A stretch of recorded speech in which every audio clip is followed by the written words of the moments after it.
That sound means that we are recording. And so I would like to welcome everyone. This is the AB 617 Community Outreach webinar for the San Joaquin Valley Air Pollution Control District. And I am here to welcome you all to the webinar and just sort of get us started actually really quickly here. For those of you that require language interpretation, I'm going to share a slide here briefly to help get you acquainted, and then I'll ask Maricela from the Air District team to help repeat this in Spanish. So here you can see that there's a language interpretation button at the bottom of your screen. If you click that and click Spanish and click mute original audio if you prefer to listen to Spanish, that is how you will get into that. But otherwise, I'll have Maricela read the instructions in Spanish and get others connected. Hola, muy buenas tardes y bienvenidos al seminario web de hoy. Aquí en la pantalla va a ver cómo puede usted escuchar este seminario en español.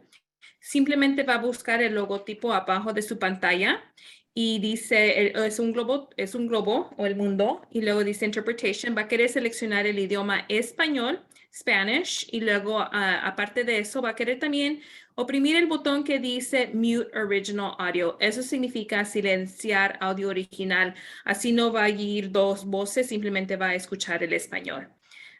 Y si tiene alguna pregunta, puede levantar la mano, si no vamos a seguir con la reunión. Gracias. Thank you, Maricela. I'm going to stop sharing my screen. I'll leave it up for a couple more seconds in case people need to read along. I'll check to see if there are any raised hands indicating that there's a question or any sort of help that's needed in order to get acquainted or get interpretation. It doesn't seem that way, so I will go ahead and get us started. My name is Jessica Olson. I am the Director of Community Strategies and Resources here at the Valley Air District. And we are here today to talk about community outreach for AB 617 and sort of the next steps for how we're going to engage communities here in the Central Valley. So without further ado, I'm actually going to pass it to Ms. Stephanie Ng. She is an air quality specialist in the Community Strategies and Resources Department here at the Air District. And she's going to walk us through a PowerPoint presentation that is posted on community.valleyair.org.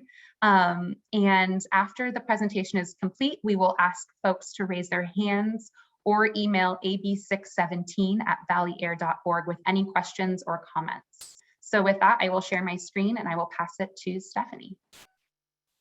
Awesome. Thank you, Jess, for that introduction. Welcome, everyone, and thank you for joining tonight. Like Jess mentioned, tonight we're here to discuss the status and process for designating future communities for AB 617. And with that, I'll go ahead and start us off. Next slide, please. The Valley faces a variety of challenges in meeting federal air quality standards and improving public health, including the unique topography and meteorology of the area. Being a major goods movement corridor, so meaning we see a lot of trucks moving through the valley, high population growth, pollution transport potentially from other areas, and climate change and wildfires, which all contribute to the air pollution in the valley. Additionally, as designated by OEHA's CalEnviro screen, 20 of the 30 most disadvantaged communities are located within the San Joaquin Valley. Next slide, please. There are 3 agencies that play 3 different roles in regulating air pollution. The EPA at the federal level regulates stationary area and mobile sources, including transportation between states, so things like trains, ships, or planes. At the state level, the California Air Resources Board, or CARB, regulates mobile and area sources, but mostly we're thinking things like cars and trucks and buses. And at the local level, air districts like the San Joaquin Valley Air Pollution Control District regulate stationary and area sources like refineries and factories and other industrial sources, and even residential sources like wood stoves. Next slide, please. There are many efforts going on in the San Joaquin Valley to address our air pollution. We have the toughest regulations on business, industry, farms and dairies, cars and trucks, and even things kind of on the more residential level like consumer products and residential wood burning. We're seeing a reduction of risk from existing and new stationary sources through the district's permitting program and air toxics hotspots program. Over $3.8 billion of public and private investments on incentive-based reductions have led to over 200,000 tons of reduced emissions. And we're continuing efforts to identify additional emission reductions necessary to meet clean air and public health goals. Next slide, please. And the effects of the previous points I mentioned are illustrated in this graph. So we're seeing, since air pollution was controlled at the state and local levels in 1980, an immense reduction in NOx emissions from stationary and mobile sources, including a 93% reduction in stationary source emissions from 1980 to 2020. And now that we've given some context about air quality regionally and kind of the work that the Air District is engaging in to address air quality, we'll dive into specifically the AB 617 program. So AB 617 was passed by state legislature in 2017 to reduce exposures to toxics and criteria pollutants in environmental justice, or EJ, communities. In this program, communities, air districts, and CARB will work together to develop and implement what are called community air monitoring plans, or CAMPs, in which a network of air monitors are deployed to sites selected by communities to monitor and understand air pollution at the local level, and also community emissions reduction programs, or CERPs, which are a collection of different measures to reduce or mitigate emissions. In addition to these efforts that happen at the local level, AB 617 also calls for additional statewide provisions for applicable industrial facilities, enhanced emissions reporting, and then also funding for clean technology investments. Next slide, please. And really at the core of AB 617 is that it is a community-focused and community-driven process. This program focuses on communities that are disproportionately impacted by air pollution, which tend to be the communities of color and ones of lower socioeconomic status. And through AB 617, really community members are playing an integral role in the design of planning processes and implementing actions that will reduce or mitigate emissions. And really, it's important that through this process, community voices are being lifted and that this process is centered on equity and on environmental justice. So within AB 617, what exactly is the process for a community to be selected? So the state, through CARB, has a community identification and selection process. They are responsible for annually reviewing and selecting communities under AB 617. And this is based on a public process, and multiple different factors are being considered for community prioritization. And this includes utilizing the statewide CALEN virus screen to identify disadvantaged communities, ensuring an equitable distribution of AB 617 efforts throughout different, diverse community types, so between urban and rural areas. And communities, and also community support is considered through self-nominations that are going to CARB and also the Air District. So here in the Valley, we've gone through that process and also at the state level. And through this process, the state selected South Central Fresno and Shafter to be year one communities. Currently, these communities have their community steering committees, or CSCs as I'll refer to them, which are comprised of residents, EJ advocates, business, and government agencies. They've also established community emissions reductions and monitoring, and that process is underway. In the second year, there were 3 communities that were selected statewide, and Stockton was one of those communities. Currently, Stockton has established their CSC, and community emission reductions and monitoring is also underway. And in the most recent round of community selection, 2 additional communities were selected statewide, and Arvin and Lamont in South Kern was one of those communities that was selected. And currently, their CSC and their community boundary has been established, and they're working on developing an emissions reduction program and then also an air monitoring network. Next slide, please. And like I mentioned previously, this is the process. What you're seeing on the slide is kind of the process that CARB went through. And as you can see throughout the years, they've refined and built upon their community selection methodology. So in 2018, which was the first year where South Central Fresno and Shafter were selected, some of the factors that went into play were exposure to air pollution, the different sensitive populations that were in the area, and also the regional diversity in sources. And in 2019, which is the year that Stockton was selected, the methodology had grown to include also prioritizing monitoring communities and also the consideration of resources that were already available. And in 2020, the most recent year where Arvin and Lamont was selected, CARB also developed a list of continually supported communities.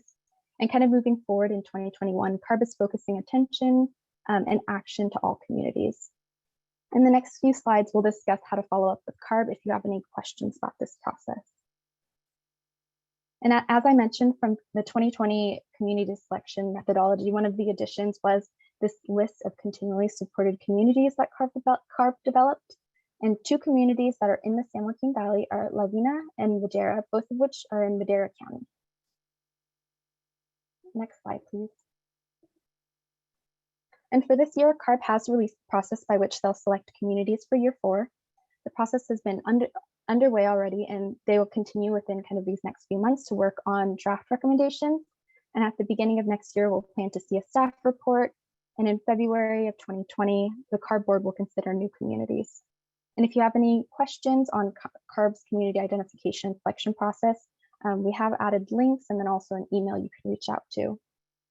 And so in these past few slides, we've summarized the process by which CARB goes through for community selection. In the next few slides, I'll talk about kind of the status specifically within the Valley. Next slide, please.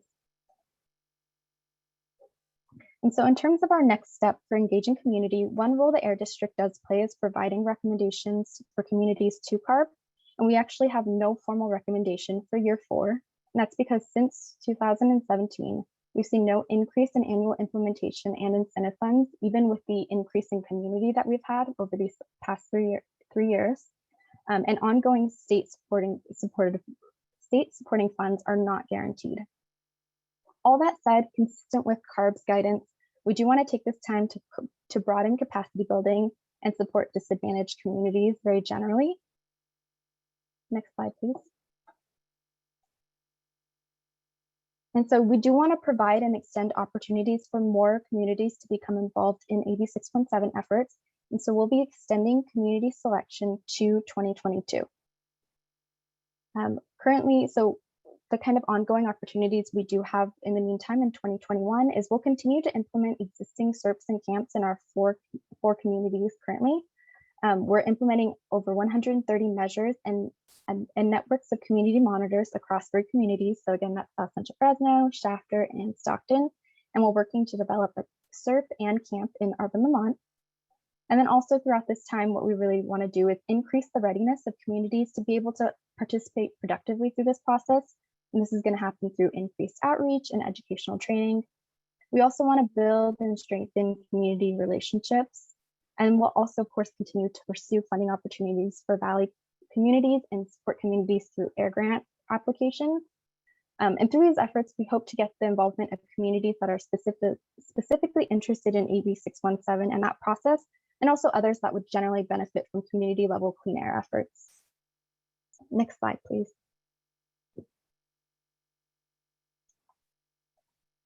And so closing, next steps for community engagement. If you'd like to work with the district on ongoing community engagement or nominate your community for CARB's future AB 617 selection process, please contact the district or CARB. Again, the district is not formally recommending a year 4 community, but the CARB and the district are, of course, at any point open to nominations for communities. And then here you can see we have contact information, so websites, emails, and then you're, of course, welcome to call the district. And then we've also listed CARB's website and also an email contact. Next slide, please. And to kind of wrap up, one note is this will all be posted online, so people have an opportunity to kind of reach out to those contacts and take a closer look. But for this next portion, we'll go ahead and open the discussion up to any people that are here that have questions. Thank you, Stephanie. I am going to hold this up for a couple more seconds, but I do already, or I did for a moment there, see a hand was raised. So I think it is our, I'm going to allow, oops. I think the hand got lowered. So maybe that was an accidental raised hand. So as Stephanie mentioned, please raise your hand, or if you're listening to the recording, you may email, of course, anytime at ab617@valleyair.org. I'm going to stop sharing my screen. I'll turn on my video, and I'll also let you know now that at any point you can raise your hand. We will ask you to unmute, and then you'll be able to verbally ask your question. And then if I don't see any raised hands here in just a second, I will also ask for our Spanish line. There are people that, if there are people, I should say, that called in on the Spanish line, we can also ask them to unmute themselves and ask their questions. I don't see any raised hands yet, so I will ask our interpreters, is there anyone on the Spanish line currently that has a question that we want to elevate?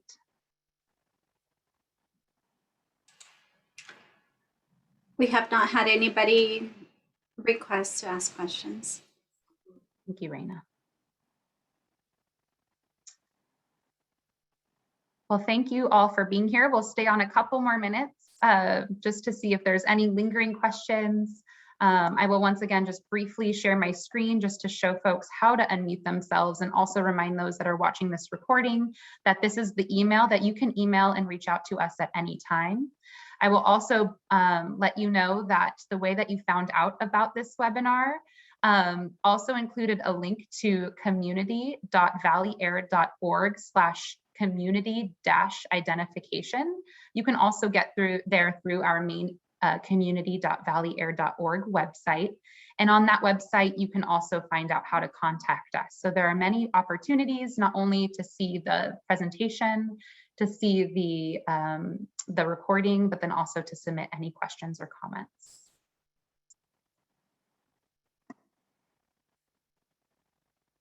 So I will take this last call for any questions from anyone that is on the line.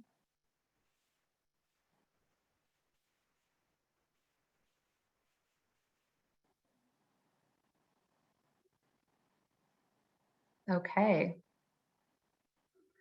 All right, well, seeing none, we thank you all so much for being here. And we definitely look forward to engaging everyone throughout this process, and look forward to hearing from you at AB617 at valleyair.org. Thank you so much, Stephanie, and thank you so much, everyone, for being here.